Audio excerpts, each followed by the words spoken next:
Ambition, त्यामध्ये ambition म्हणजे नेहमी मोठी महत्वाकांक्षा आपण ठेवली पाहिजे. आपला पक्ष अधिकाधिक जागा जिंकेल अशी ती महत्वाकांक्षा असावी. अडॅप्टिबिलिटी म्हणजेच होणाऱ्या बदलांशी जुळून घेण्याची वृत्ती.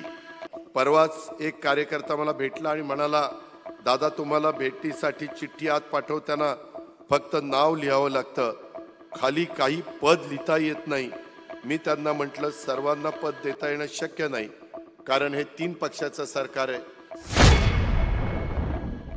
अकाउंटेबिलिटी त्याच्यामध्ये कुठल्याही परिस्थितीमध्ये आपलं उत्तरदायित्व, हे जबाबदारीची जाणीव, ही जाणीव आपण वाढवली म्हणजेच आपण नेहमीच्या कर्तव्य तत्पर राहतो. राजकारणात टिकून राहण्यासाठी आणि यशस्वी होण्यासाठी मी लक्षात ठेवत असलेला मंत्र किंवा वापरत असलेलं तंत्र आपल्याला थोडं सांगतो.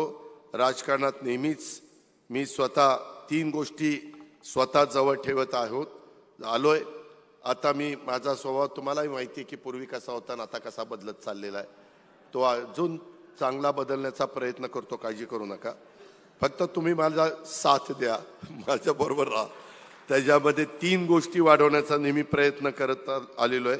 आणि ज्या 3 गोष्टी मी नेहमी वाढवण्याचा प्रयत्न केलेला आहे त्या म्हणजे ॲम्बिशन.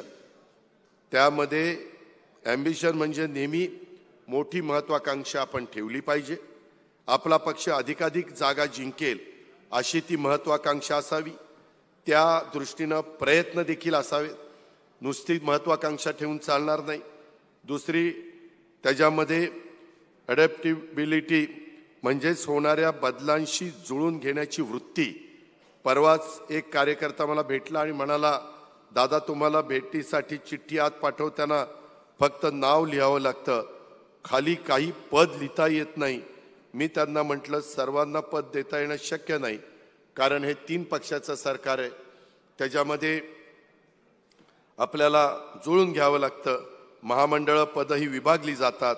राजकारणातली परिस्थिती ही बदलत असते. तिच्याशी जुळून घेण्यासाठी आपल्याला बदल करावा लागतो. तेव्हा आपण सर्वांशी जुळून घेण्याची वृत्ती काही काळ ठेवली पाहिजे.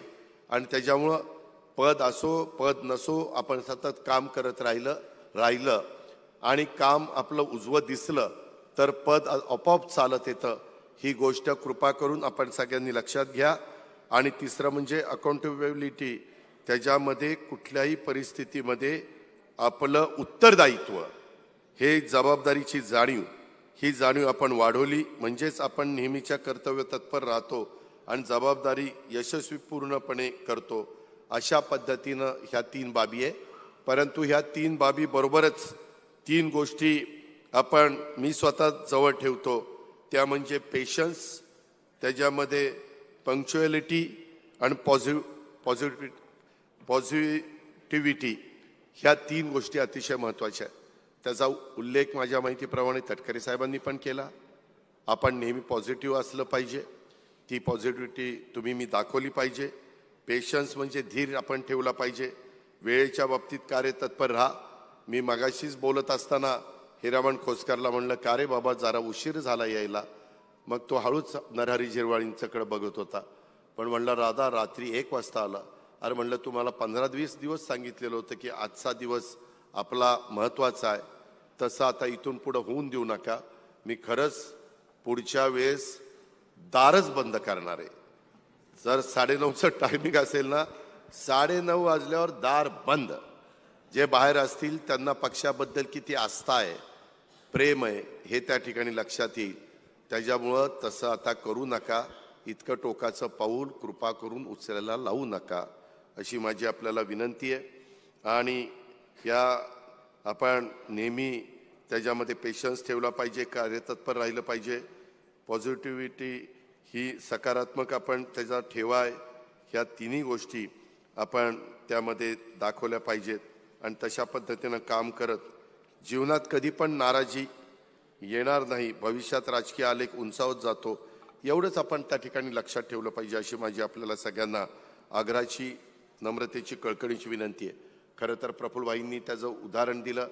ज्यावेळेस मी प्रफुल्लभाई देशाचे पंतप्रधान नरेंद्र मोदी साहेबांना आणि अमित शाह साहेबांना, आणि त्यावेळेस नड्डाजी पण होते, ते तिघं होते आणि आपण होतो, त्यावेळेस आम्ही स्पष्टपणे तिथं सांगितलेलं होतं की आम्ही काम करताना हा महाराष्ट्र आहे, शिवशाहू फुले आंबेडकरांचा महाराष्ट्र आहे, इथं एकता, इथं समता, इथं बंधुतेचा विचार इथल्या मातीत अतिशय खोलवर रुजला गेलेला आहे, इथं जातीय द्वेष, धार्मिक हिंसेला स्थान नाही, आणि तशा पद्धतीचं राजकारण कदाचित काही दिवस चालेल, परंतु दीर्घकाळ लोकांच्या मनात राहायचं असेल तर सर्वांना बरोबर घेऊनच जावं लागतं.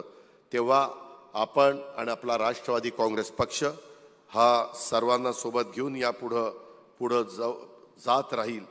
विदर्भातले थोर संत तुकडोजी महाराज यांनी ग्रामगीता लिहिलेली आहे, आणि त्यातल्या 4 ओळी मला आपल्याला ऐकाव्याशा वाटतायत. सार्वजनिक कामी जाऊनी कष्टत जावे निस्पृहपणी, जाती पक्ष मित्र शत्रू म्हणून पक्षपात कोठे नसावा. हे विचार त्या काळामध्ये ह्याच विदर्भामध्ये संत तुकडोजी महाराजांच्या ग्रामगीतेमध्ये त्यांनी सांगितलेले आहेत, आणि त्यांनी म्हटल्याप्रमाणेच सार्वजनिक जीवनामध्ये निस्पृहपणे कष्ट करणं, जातीपाती मित्र शत्रू न पाहता, पक्षपात न करता कार्यरत राहणं, हाच आपल्या सर्वांच्या समोरचा आदर्श आहे, आणि त्याच पद्धतीनं आपण पुढे जाण्याचं काम करूया, अशा प्रकारची माझी आपल्याला सगळ्यांना आग्रहाची विनंती आहे. त्याचबरोबर माझी तुम्हाला अजून एक विनंती आहे की प्रवक्त्याच्या बाबतीमध्ये देखील आपण लवकरच काही निर्णय घेतो. मगाशी त्याच्याबद्दल सांगितलं, कधी कधी काही प्रवक्ते हे ज्या पद्धतीनं तिथं बोललं पाहिजे किंवा माहिती घेतली पाहिजे, इथं नवाबभाई साक्षीला आहेत. नवाबभाई ज्यावेळेस आपण सगळेजण एकत्रपणे राष्ट्रवादी काँग्रेसमध्ये काम करायचो, त्यावेळेस एखादा प्रसंग देश पातळीवर घडला, राज्य पातळीवर घडला, तर फोन करून ते विचारायचे, साहेबांना विचारायचे, आम्हाला विचारायचे की काय साधारण आपली भूमिका असली पाहिजे, आणि ते व्यवस्थितपणे तिथं मांडायचे, आणि त्या पद्धतीनं पक्षाची भूमिका मांडून लोकांच्या मनातले गैरसमज दूर करण्याचा प्रयत्न करायचे. कधी कधी काही प्रवक्ते असं काही बोलून जातात की आगीतनं उठलो फोपट्यात पडलो असंच सांगायची वेळ येते, आणि म्हणून मगाशी प्रफुल्लभाईंनी त्या गोष्टीचा उल्लेख केला. अरे बाबा, थोडंसं शांतपणे तुम्ही जरा विचारपूर्वक बोलत चला. काही लोक अतिशय चुकीचं बोलतात, त्यांनी तसं बोलले तर विनाशकाले विपरीत बुद्धी म्हणून विषय सोडून द्यायचा, फार त्याचं उत्तर द्यायच्या भानगडीमध्ये पडायचं नाही. मी मगाशीच सांगितलं, पेशन्स ठेवले पाहिजे. त्याबद्दलची भूमिका ही प्रवक्त्यांनी पण दाखवली पाहिजे. आणि कधी कधी काही प्रवक्ते असं काही बोलतात आणि कुणाला तरी अंगावर घेतात. कुणाला अंगावर घेऊ नका. तुम्ही प्रवक्तेपद नीट सांभाळा, आणि पक्षातला त्याच्यातनं मदत कशी होईल, पक्षाची प्रतिमा जनमानसाच्या समोर कशी चांगली पद्धतीनं पुढे जाईल, अशा प्रकारचा प्रयत्न त्या बाबतीमध्ये सगळ्यांच्याकडनं झाला पाहिजे, अशी माझी आपल्याला सगळ्यांना या निमित्तानं विनंती आहे. आपल्या प्रवक्त्यांनी, पदाधिकाऱ्यांनी, कार्यकर्त्यांनी ही गोष्ट कृपा करून लक्षामध्ये ठेवावी किंवा शिवशाहू फुले आंबेडकरांची हीच आपल्या पक्षाची ठाम विचारधारा आहे. नवमहाराष्ट्राचे शिल्पकार स्वर्गीय यशवंतराव चव्हाण साहेबांच्या विचारावरच आपण काम करतो. त्यामुळे आपल्या शब्दातली सुसंस्कृतपणा जपणं ही तुमची, माझी, प्रत्येकाची जबाबदारी आहे. भावनेच्या भरात कोणी अविचारी वक्तव्य करू नये, कुठेही पातळी घसरू नये, याची माझ्यासह प्रत्येकाने काळजी घ्यावी.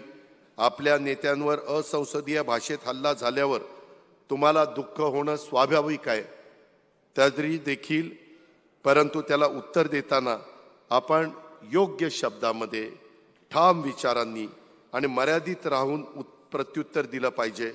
पक्षावरील विश्वास आणि आपल्या कामाची ताकद आणि जनतेशी असलेली आपली नाळ यावर आपण ठाम राहिलो तर कुठल्याही अफवांनी किंवा खोट्या प्रचारांनी आपल्या पक्षाची प्रतिमा डळमळीत होणार नाही, याची नोंद आपण घ्या. पक्षातल्या प्रत्येक कार्यकर्त्याची एकजूट असणं गरजेचं आहे.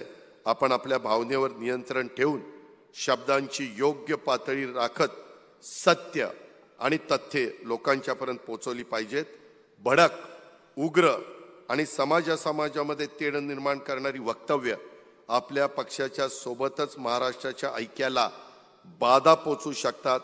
हे कृपा करून आजच्या ह्या राष्ट्रवादी चिंतन शिबिराच्या निमित्तानं लोकशाही, न्याय, समता ही भूमिका ज्यावेळेस आपण मांडतो त्यावेळेस हे प्रत्येकाने लक्षामध्ये ठेवलं पाहिजे, अशी माझी आपल्याला सगळ्यांना आग्रहाची विनंती आहे. आणि देशाचा आणि राज्याचा विकास महत्त्वाचा असला तरी शिवशाहू फुले आंबेडकर हा देशाच्या लोकशाहीचा आत्मा आहे आणि तसाच तो राष्ट्रवादी काँग्रेस पक्षाचा पण आत्मा आहे. त्या आत्म्याशिवाय कोणी जिवंत राहू शकत नाही.